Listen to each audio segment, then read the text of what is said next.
例えばね、こうやって物を持ってて手を離すと落ちますよね。これは重力ですよね。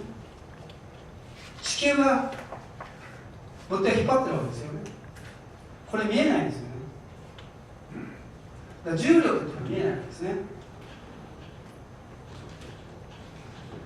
でも宇宙ステーションなんかでは無重力地帯ってなんですね。でそこで活動している人たちが地球上に戻ってきたときに歩けなかったですよね。あれは重力がかかる。歩けない仕草が中小企業なんですね。重力から強い会社が圧迫を受けているのがその仕草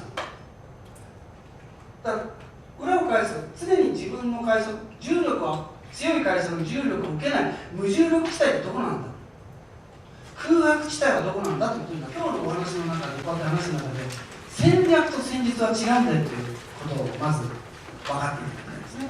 戦略と戦術はごっちゃになってたと思うんですが、戦略と戦術は全く違うんですよということですね。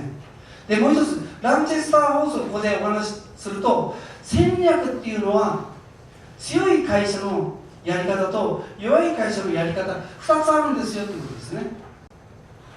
2通りあるということです。